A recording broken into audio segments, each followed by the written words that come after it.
So, want to welcome everybody. Welcome. Hi, y'all. This is my name is Dion Hutt. This is Jenay Hut. I know she's really beautiful. I like to gush over my wife. I'm not gonna do that tonight, but a little bit. This is the awesome, super pretty, super talented, make me smile all the time, Jenay Hutt. I like to do that for her every once and again. But we are the host of the Marriage and Podcast, and we want to invite you to our Saturday night fight. Yes. Mm. I And like that title. it's a good title. You just came up with that? I came up with that. You know, I got inspiration from you. Your eyes. When your eyes looked at me, I knew that that's what it should be called. But the Saturday night fight, where we will engage in discourse. It's not about fighting, but it's having discourse. And I believe that's one of the best things about marriage is the fact that you can have discourse with somebody who you live with, and you could be made better by it just by having another person's perspective in that area. All right, so I agree. Right, cooling. Yeah, girl, you look hot. And yeah, we're gonna do this in Saturday night gear. We are not dressing up for the Saturday night fight. You do not go into a fight with a 3-piece suit. You go into a fight with whatever makes you feel comfortable. You taking the weave out. You taking the nails off. Oh yeah, my hair's pulled up, so I'm not. You ready for war? I'm not playing games. If you want to headbutt me, I'm not playing games. You know, you got your bun right there in the front. Just bow one time, right in my nose. So goofy. All right, so with the Friday night fight, we like to start with an interesting story, or definitely something that went crazy with marriages, because we talk about marriages. That's like who we like to help. So today's story, we haven't read it yet. All we saw was a title, so this is kind of dangerous, but we haven't read it yet. All we saw was a title. Yeah. And that title was "He Committed Fraud." What do you even say to that? Right, he committed fraud. There's so many implications, and there's a lot with that. If you're a creative person, you could be like, well, maybe he, and or he, and. But yeah, well, I guess we'll find out. We're gonna find out. All right. But he committed fraud. That's what he did. That's what we know about him. And when we do it, so we're gonna have two things. We're gonna have first is your initial reaction. It's your immediate snap reaction. I haven't processed it through this marriage filter and all that. It's going to be an immediate reaction. Okay. Okay. Okay. That should be an interesting reaction. Okay. It's going to be immediate reaction, and then afterwards we'll process it through our, I've been with you for 7, let me give you all that. Me and Jenay have been married for 7 years. We've been together for 10 years. Yes. Jenay's 7 months pregnant right now. This is our third child. We actually lost one. But we have one 5-year-old right now. And we're about to enter into 2 kids land, which is going to be... It's going to be a different world. Twofer. Right. We've been through a full gambit of stuff. So that's why we like to help everybody else. Because if you've been through what we've been through, then just God bless. Yes. Right. So, but let's get to the story. He committed fraud. Mm-hmm. Okay. In this case, the parties' divorce was ongoing for several years. Lawyers working for both parties were engaged in valuing the marital estate, which included substantial debt. At primary issue, the valuation of the husband's business, a printing and advertising company. The company was allegedly in the cellar, barely scraping by, and under significant debt. The warehouse had literally been flooded by recent rainstorms. As a result of all these events, the wife's attorneys and the wife, upon the recommendation of the forensic accountant that had been appointed by the court to perform valuation issues and forensic work, agreed that the value of the business was minimal at best. Mm-hmm. A settlement agreement was signed with the wife, waiving her rights to the business for just a minimal payout, which was to be paid out to her over 5 years. Fast forward 363 days after the divorce, wife learns not only wife learns that not only had the husband sold his business shortly after the parties' divorce, but that he was even hired by the company to run their new division. She came and hired the lawyers with 2 days to go to reopen the divorce case, which has a 1 year look back on the basis of the husband's fraud. After working around the clock, the lawyers filed an application with the court, which was granted, compelling the husband to provide the details about the sale. What was found was unbelievable. The husband had sold the business literally the same day he had signed the settlement agreement and the parties were divorced. He had lied to his lawyer, lied to the forensic accountant, and lied to the court. Suffice it to say, months and months of litigation ensued, ultimately culminating in the wife's receipt of a substantial additional settlement. Lesson to be learned: investigation is key. Initial reaction from the wife. Bitch better have my money. Like, that's, yeah, I'm coming for everything. Yeah, I'm coming for all of it. Like, I'm happy she did her due diligence and was like, let me check up on this nigga here, cause something don't seem right. Oh, I only got 2 days before this is like case closed. No, I'm Johnny Cochran Jr. Where you at? We gotta figure this out. Somebody gonna get this. You got 2 days. Yes. I hear that. Me, I'm like, from the husband side, I'm like, my initial reaction, because, I mean, you know, it happens. Sometimes you just got to rep the losing side. I don't agree with what this husband did. I'm going to state that first. I don't agree with what he did. But I argue it for his side. Now, sometimes the wife's going to be in the wrong. So this is going to be fun to see us switch that position. But I'm like, it was my business. Mm-hmm. You wasn't in the basement with me. You wasn't getting rats. Neither were you. The basement was supposed to be flooded and the basement got flooded, and that's when the rats came in. No, you wasn't in there neither. Down there with me. Scraping by on nothing. Paper and advertising. Right. I wasn't making no money. Was that why we divorced? You wasn't even down there.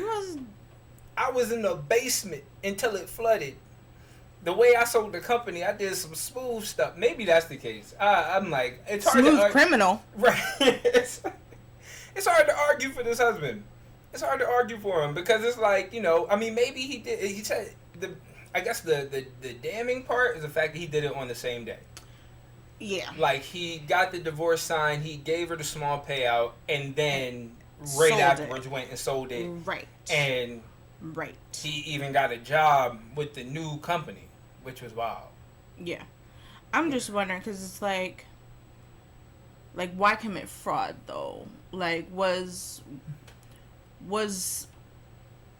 the business, like, really beyond being saved? You know, how long had they had it? I know, that's like a lot of good questions. You know, was she supportive? You know, was she involved in it? If she wasn't, was she, you know, at least supportive? Right. Like, where was her involvement investment in it? Like, and if there wasn't any, then, you know, just at least being supportive in some kind of way, like. And then, like, how bad did it get that you had to commit fraud? Right, like, how bad did it get to where you were willing to hide the asset so that she didn't get her hands on it? But, I mean, I hear that's how it can get with the divorce. Yeah. Like, cats are, like, really, like, I don't want to show you my hand because I want to keep everything that I can. Right, but, like, you risk going to jail? Yeah, that's, like, committing fraud. Yes, you risk going to jail. Like, how mad do you have to be? Okay, so this is their case. This is their situation. Advice from the wife's side. Say the wife is coming to you and she's like, yeah, I'm getting this fool. I'm getting him for all he worth. He thought he got away, but he didn't. Got him, and I'm leaving with all my cash. Do you have... So she said it all. Like, I'm proud of you, boo. Go get him. Like... Okay, does that change even if, like, say they have kids? No. Like, I mean, like, so at that point, it's like, you got them, you did it. Because... East Coast girl, it's a hot girl summer this summer. Because it's I'm about to get a tankini. Like, that type of... Who wears tankinis anymore? I don't know, man. I don't know a lot about girls' clothing. Like, y'all come out with stuff. I still was trying to figure out what a camisole was. I was like, what is a camisole? Because immediately I think camel. Oh, my God. So I'm like, maybe it's hairy, like a camel is. Oh, Jesus. Camel saw, like a camel saw. I know y'all not wearing saw, so I'm like, eventually my mind just goes to what, like, Jesus wore. So I'm like, I know. Anytime I come out with a new thing, like halter top, the name doesn't explain the thing. That's all I'm saying. Okay, whatever. The name doesn't explain it. I forgot the question because I'm over here like baffled by the fact that I don't know what was clothing. Camel saw and tankini and what was the question? The question was. What was the question? I'm glad y'all get to be here for this. What was the question? The question was, like, what advice could you give to the wife to give her? I would say to give her balance, because right now she's coming off a high. She just sued and got equal or fair payment or fair payout for the situation. Her husband tried to hide it from her. She got fair payout for being married, and you know, having gone through divorce. She gets fair payout. She's coming off of a high. How do you give her balance?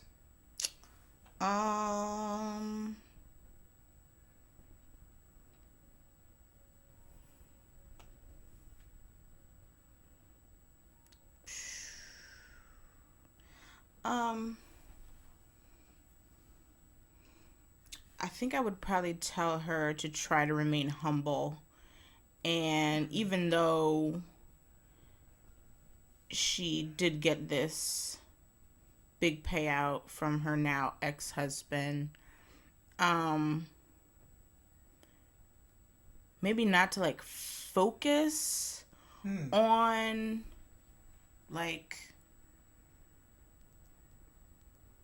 what he did, how much she got, you know, the betrayal of the fraud. Because that's deep too. Right. Like, I try to tell her to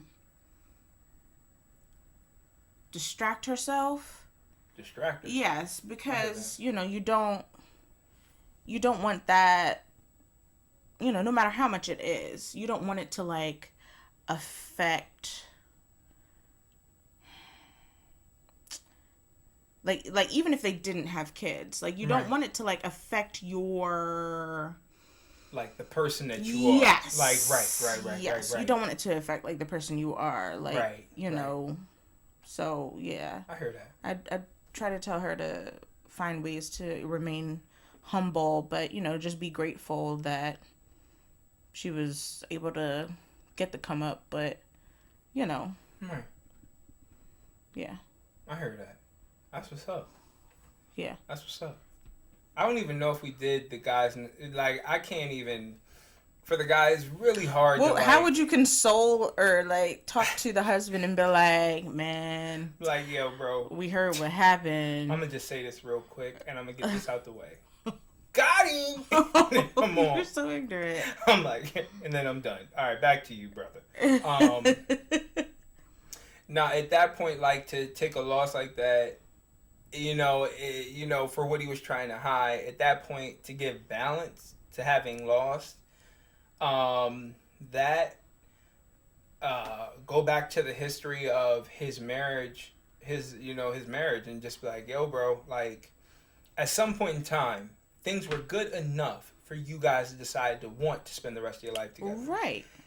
That means that at some point in time, she had to have given you something that has sustained you through. Yes. Right. So you didn't take a loss. You gave her something for her sustaining you through. That was perfectly said, babe. Heck yeah. Hey. That was perfectly said. Thank you. I'm going to kiss you in the mouth. I'm going to kiss you hard in the mouth, girl. Yes, you are. Right? We got the baby. Yeah, so back to what we were saying. But so this was our Saturday night fight. Mm-hmm. Just a real quick, we're gonna have a conversation about this. Yeah. For whatever you like, if you have any comments or if you have any things you want to say, make sure you comment, like, share, do all that foolishness and all that goodness, because we just want to keep having conversations. One of our things to make sure that marriages are coming back, making a comeback, winning, and we have like good perspective when it comes to marriage. People think married people don't fight, and I'm like, nah, we fight all the time. It's just like when they we don't fight. We have discord. Right, we have discord. We have discourse, not discord. Discourse. What's it? Discord is I don't like you, you don't like me. Discourse is let's talk about what we have different ideas about. I said what I said. Oh, okay. So now we're gonna have discord right now. Okay. Well then, Jesus. Follow us on the Marriage and Podcast on Instagram. Marriage and Podcast on IG. Mm-hmm. There is a Facebook page, The Marriage, and I think it's just Marriage and Podcast on Facebook. Mm-hmm. We also have a Marriage and Facebook group. Yes, we do. So come in. All are invited. Yep, and let's just keep talking. Yeah. Let's just keep talking. Keep the conversation going. Yep. Remember, marriage is easy. It's the and that makes you crazy. Peace out.